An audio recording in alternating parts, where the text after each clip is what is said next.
दूसरा कंसेप्ट आप लोगों को बताना था, काफ़ी लोगों के साथ इंटरेक्ट करता हूँ, काफ़ी लोगों के साथ इन्वेस्टमेंट का डिस्कशन होता है, तो बहुत सारी दिमाग में वो केमिकल लोचा घूमते रहता है, growth stories versus turn around stories.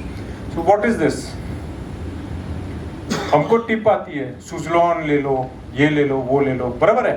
तो वो क्या है, लॉस मेकिंग कंपनी है, वो प्रेडिक्शन है कि वो प्रॉफिट में जाएगा, जाएगा नहीं जाएगा पता नहीं, लेकिन एक प्रोबेबिलिटी होती है कि हाँ भाई वो जा सकता है। So that figures out into turn around stories.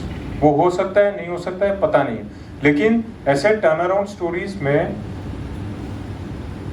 70% of the times you are wrong and 30% of the time वो हो सकता है कि वो हो जाए।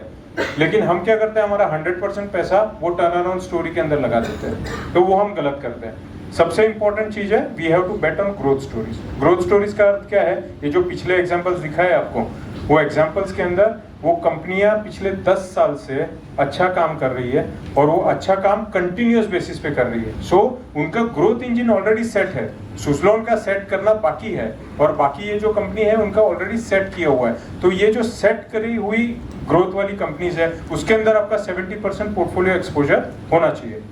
अब पिछले 10 साल क्यों पकड़े?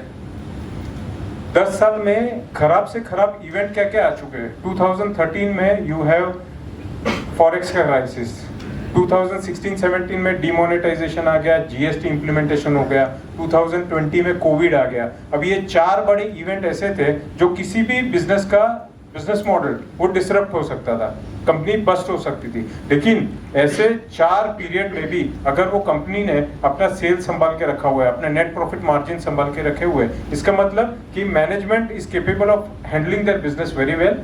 और आने वाले 10 सालों में हम एक्सपेक्ट करते हैं कि ये इसी तरीके से अपना बिजनेस मैनेज करते रहेंगे, तो शेयर प्राइसेस इस तरीके से ग्रो होते रहेंगे। So that is more important that you have maximum exposure in growth companies and lesser exposure in turn around companies.